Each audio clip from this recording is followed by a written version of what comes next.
Audio Jungle.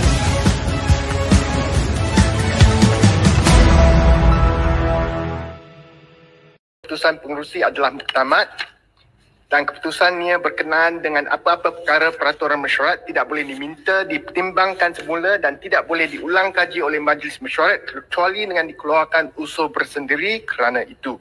Ya. Dan perkara 44/2, pengerusi hendaklah memerintah mana-mana ahli dan yang berkelakuan tidak senonoh atau melakukan perbuatan yang menghina majlis mesyuarat atau terus tidak mengendahkan kuasa pengerusi keluar dari majlis mesyuarat bagi tempoh tidak melebihi 10 hari dan ahli tersebut hendaklah dengan serta-merta keluar daripada majlis mesyuarat.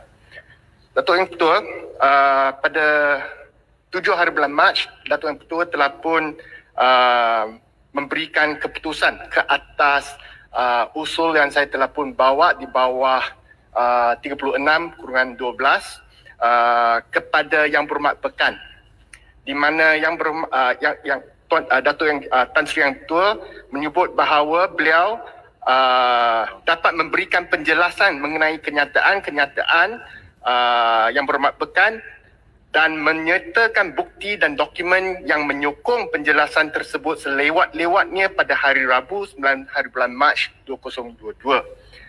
Tapi semalam bila kita baca berita surat khabar ataupun media, Yang Berhormat Pekan telah pun mengengkar untuk mematuhi arahan daripada Tan Sri Yang Ketua dan menyebut bahawa beliau hanya akan menjawab kepada Tan Sri Speaker selepas pilihan raya di Johor. Ini dengan jelas telah pun menghina Tan Sri Yang Ketua dan juga menghina pendirian di dalam Dewan ini dan tindakan yang sepatutnya mesti diambil ke atas Yang Berhormat Pekan. Beliau bukan merupakan seorang calon yang bertanding di Johor. Dia hanya merupakan seorang penyokong kempen. Dan apa-apa perkara yang berlaku dalam Dewan ni sepatutnya adalah supreme, iaitu yang paling penting sekali dan segala yang beliau tengah lakukan perlu diletakkan dan beliau perlu pulang ke majlis ini untuk menjawab kepada Tan Sri Yang Ketua.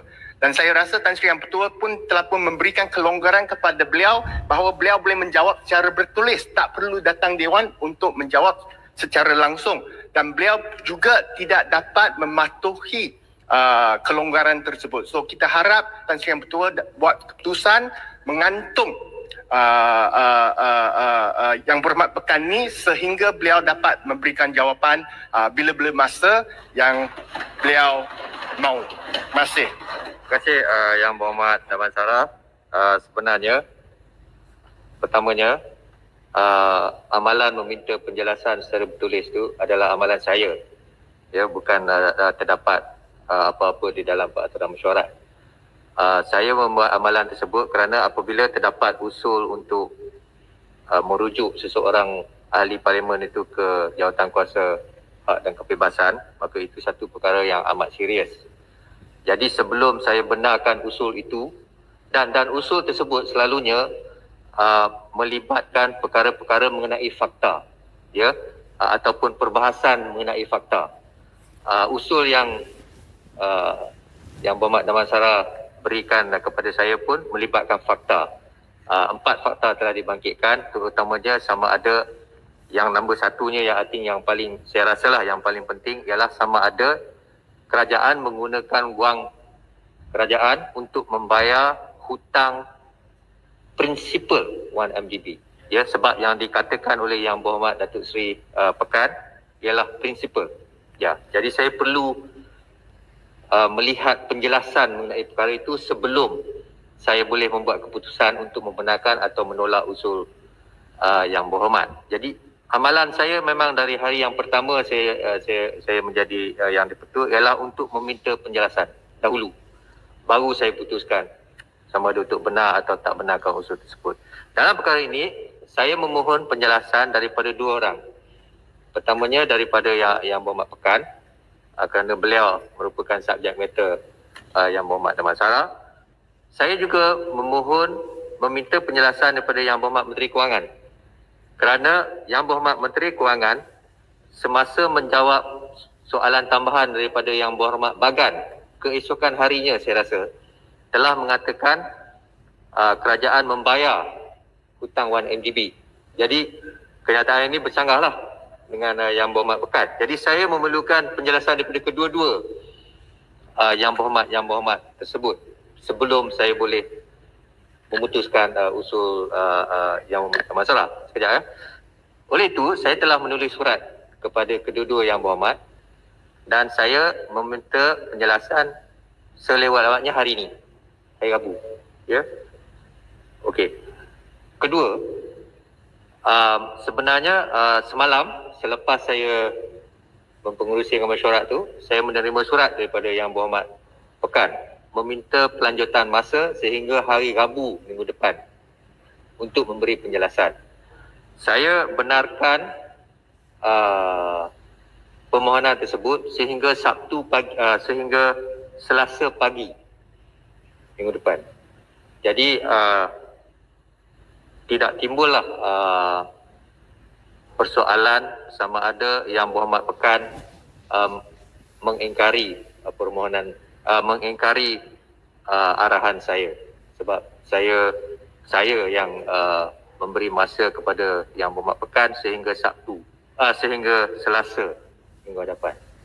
Itu sebenarnya yang terjadi. Betul. Ya. Saya di sini menghormati dan bersetuju dengan amalan yang telah pun diambil oleh Tan Sri Speaker supaya penjelasan diberikan secara bertulis ke dalam dewan ke sebelum keputusan dibuat. Itu tidak dipertikaikan. Itu adalah amalan yang betul. Tapi keputusan untuk memberikan masa adalah keputusan Tan Sri mengenai usul saya. Itu keputusan yang telah pun dibuat, jawab dalam 2 hari. Dan kita faham kalau beliau masuk hospital tak dapat jawab, ataupun ada dia mungkin seorang calon di Johor tak dapat jawab. Kita setuju. Tapi alasan yang diberikan secara terbuka dalam media sosial, dalam media adalah, saya berkempen di Johor, tak ada masa nak jawab speaker di parlimen. Ini satu perkara yang menghina parlimen, menghina Tan Sri Speaker. Itu makar Tan Sri Ketua, I think that is below the belt. It's not below the belt. What the reply from Tan Sri Yang Berhormat Pekan tu below the belt. Tak menghormati masa Yang Berhormat Pekan bahas, Damansara ada dalam dewan. Johor lebih penting. Masa bahas dewan. Were you there? Were you here then masa Pekan bahas? No, masa Pekan bahas you ada dalam dewan. Saya nak tanya, Damansara ada dalam dewan tak masa Pekan bahas? Tapi cara you olah as if you were inside the dewan masa bahas. Saya ada. Okey. Saya ada. Tanya tu. Sabar. Sebenarnya itu keputusan saya lah. Saya yang membenarkan pelanjutan masa tu. So tu Tan Sri Yang Dipertua as if Damansara were inside the dewan. Tan Sri Speaker, saya hadir, saya mendengar. Balik, saya ada dalam dewan. Saya ada, saya mendengar. Saya tanya Damansara yang sedang membahas sekarang. Saya tak tanya orang lain. Dia Damansara. Okey. Alright. Yang Berhormat semua, persoalannya, pokok persoalannya sekarang pagi ini yang dibangkitkan oleh Yang Berhormat Damansara ialah sama ada Yang Berhormat Pekan telah mengingkari arahan saya. Saya telah memberi penerangan. Beliau sebenarnya tidak mengingkari kerana saya lah yang memberi. Okey, selesai. Kita tunggu next week. Fair. Sehingga Selasa 10 pagi kepada beliau. Ya. Jadi itulah keputusan saya. Nak bahas pasal banjir ni, Tan Sri Yang Dipertua. I think we don't have to prolong this one. Next week, I Rabu, fair. Thank you, sir. Let me put my sentiments on record. Saya rasa kebenaran untuk memberikan ruang masa atas alasan beliau kempen di Johor adalah tidak betul dan sepatutnya ia tidak dibenarkan sebab alasan tersebut secara jelas menghina Dewan ini, menghina Tan Sri Speaker, dan ia menjadi satu example ataupun contoh presiden untuk masa depan. Bila masa sesiapa yang tak nak ikut arahan daripada Tan Sri Speaker berikan alasan yang tidak munasabah. Terima kasih. Sri Dipertua, saya tak lawan minit. Saya perlu sikit. Saya ingin nyatakan on record juga, sekiranya mana-mana ahli dalam dewan ini bila nak bahas, nak bercakap sesuatu sedalam-dalamnya konten dia, wajib patut berada mendengar ucapan bahas seseorang itu. Cara Damansara olah semacam beliau berada mendengar. Ini ambil daripada handset, nak jadi hero dalam dewan ini. Ini adalah untuk mempolitikkan. Nak mempolitikkan sebab mereka tahu pilihan raya di Johor sedang berlaku. Ini semua nak cari poin dalam dewan. untuk raya. Okey, balik. Saya ambil perhatian. Damansara bercakap, saya tak ganggu. Saya nak habis sikit je. Poin-poin. Jadi Itu saya pun merayu. ya. Saya merayu kepada semua pihak. Kalau nak bahas boleh. Everyone of us ada right. Tapi masa pekan berbahas, saya nak masuk ke dalam handset pada hari ini, nak absahkan Damansara was never in the hall. Dia tidak ada dalam Dewan Yang Mulia ini.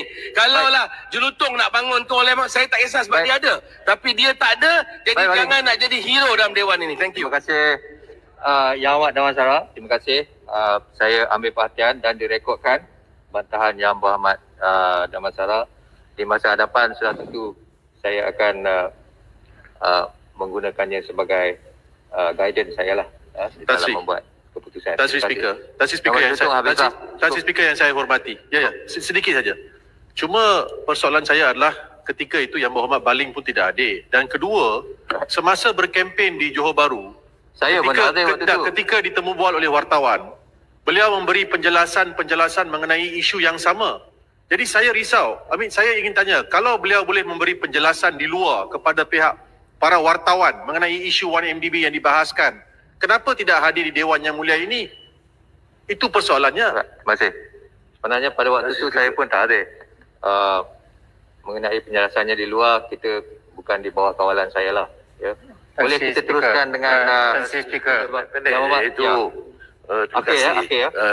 Bukan isu yang dibangkit oleh Baling itu tidak relevan. Ya. Yang ditanya tadi, adakah munasabah Tan Sri Speaker beri alasan kegiatan politik di luar boleh mengatasi keutamaan di parlimen? Ini walaupun Speaker kata ini boleh dipikir sebagai presiden, saya nak beri pandangan bahawa penjelasan Speaker itu bagi saya agak tidak musabah, tidak selari dengan kedudukan parlimen. Maknanya esok siapa pun boleh, saya ada mesyuarat cabang keadilan Port Dickson, boleh Tan Sri Speaker terima alasan itu. Kemudian ada pilihan raya, tapi maknanya alasan remeh politik itu boleh dianggap sangat genting sehingga keputusan itu mengatasi keutamaan parlimen yang telah ditetapkan sendiri oleh Speaker. Terima kasih. Yang Amat, saya ambil perhatian dan terima kasih di atas peringatan tersebut kepada saya. Dengan izin, with the benefit of hindsight, saya tidak mengambil apa yang diperkatakan oleh Yang Berhormat di dalam pertimbangan sebelum saya membuat keputusan tersebut. Di masa hadapan saya sudah tentu akan mengambil perkara tersebut di dalam pertimbangan. Minta maaf Yang Berhormat. Tan Sri Speaker, berkenaan dengan kehadiran ahli parlimen. Maaf. Sudahlah. Ya. Kebenaran untuk bangkit isu walaupun tidak hadir ini tidak sepatutnya jadi panduan juga, sebab kalau ini yang jadi panduan, semua tengok menteri-menteri yang tidak hadir, bagaimana mereka boleh jawab soalan yang dibangkitkan oleh ahli parlimen. Okey, Ahmad. Tuan Setiausaha.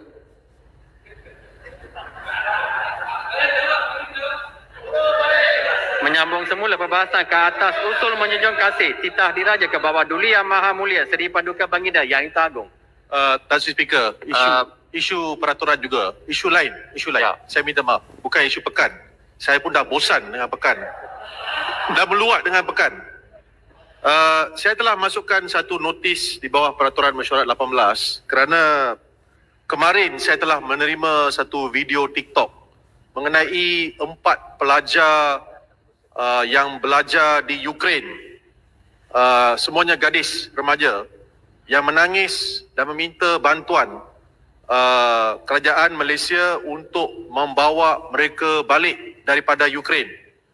Dan dalam video itu mereka bercakap dalam bahasa Tamil. Saya akan hantar video itu kepada Yang Berhormat Tan Sri Speaker, di mana mereka merayu, menangis dan mengatakan bahawa mereka tidak ada makanan, sedang berlindung di satu tempat, tidak ada air juga untuk mereka minum, dan mereka merayu kepada kerajaan Malaysia untuk membawa mereka balik ke Malaysia dengan segera.